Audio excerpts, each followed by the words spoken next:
Hi, I'm Dr. Diane Jackson Schnoor, educator, speaker, and podcast host of the Adventures in Learning podcast.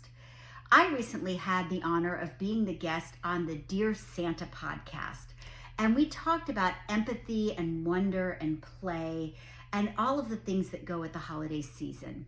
And on that podcast, I shared a bunch of different books and some different ideas for how to use them with the holidays. And I thought maybe I would show you the books a little bit more in depth. You can see behind me, I've got some of the classics, things like Dream Snow, The Polar Express. Of course, there's The Grinch Who Stole Christmas. There are also all kinds of variations on authors that we know and love. There's Chicka Chicka Ho Ho Ho.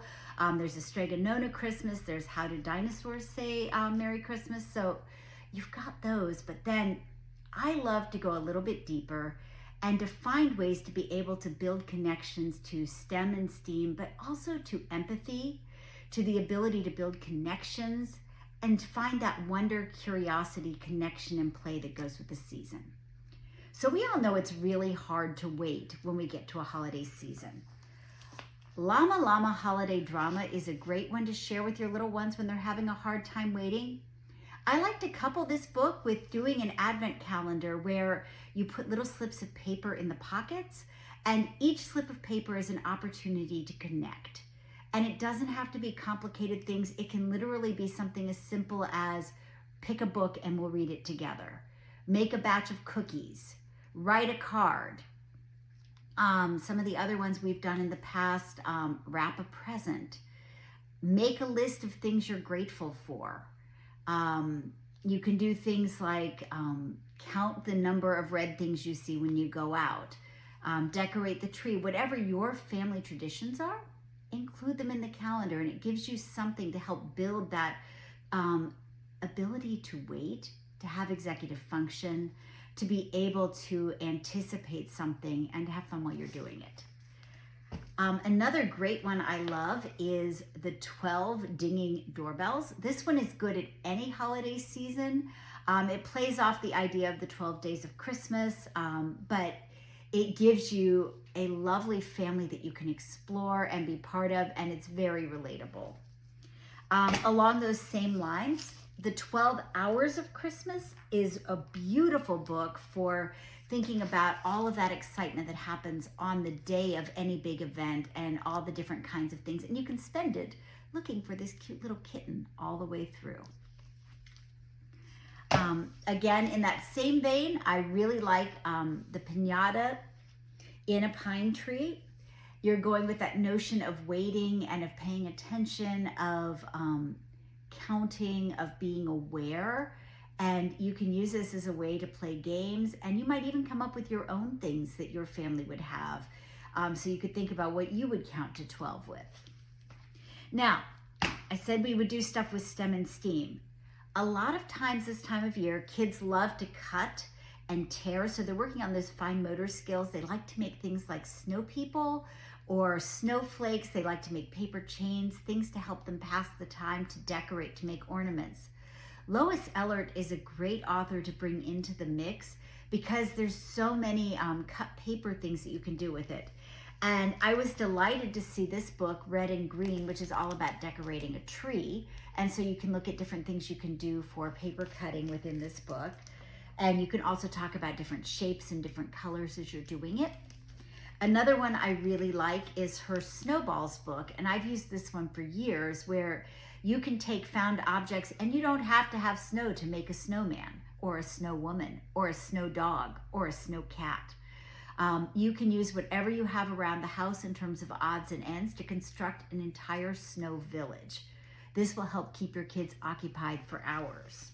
Speaking of keeping your kids occupied for hours, when we think about the holidays, often we'll think about who's on the naughty and nice list. And on the podcast, I share a story about a time I wound up on the naughty list.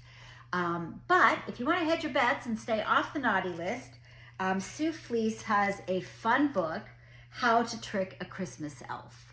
And I love this one because it's all about kids who are trying to make sure they're not on the naughty list. And their idea of tricking the elf is to create a present, to create a sled for this elf. And there are actual directions for how you can do it.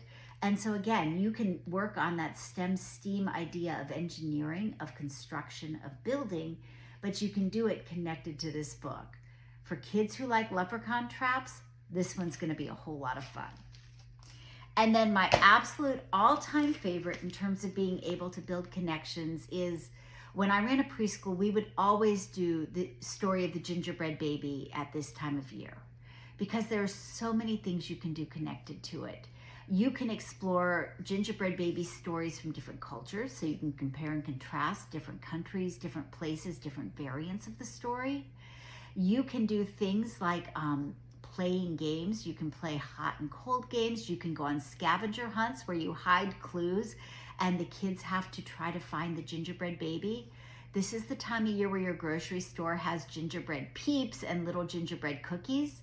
It's really great for doing things like trying to figure out a way to help the gingerbread baby make it across the river.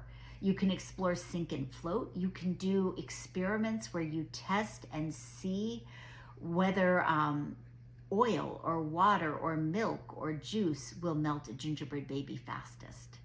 I have a whole list of activities and exercises and engaged experiences that I've done with this. And if you drop your name in the comments below, I will make sure to send that to you. There are some really fun versions of it. Edward Hemingway has Tough Cookie, A Christmas Story, which is a really fun variant. Jan Brett has the Gingerbread Baby, and there's also the Gingerbread Christmas, which is really fun. For those who like a more nautical theme, you can do Sink and Float with the Gingerbread Pirates. If you're looking for kindness and empathy and doing something nice for other people, which is something I think we all need to do a little bit more of, you can learn more about empathy when you read Gingerbread Man Loose at Christmas. And that's all about doing something kind for other people. So those are just a few of the variants. And then I've got many more in the lessons that I'm happy to share with you if you, again, drop your name in the comments. And then finally, just because we all need a few fun stories to read, these are some I found that I thought were really lovely. There's How Does Santa Go Down the Chimney by Mac Barnett and John Klassen. So you know these guys from Sam and Dave Dig a Hole. You know them from the Hat books. And in this case, they've got a really fun take on how Santa goes down the chimney. And then as I'm looking at my move to New Hampshire, I found this one and thought it was absolutely adorable. It's called Merry Moosey Christmas. And in Merry Moosey Christmas, Rudolph wants a vacation and so has to train a moose. And it's all about critical thinking and problem solving because a moose doesn't quite work the same as a reindeer.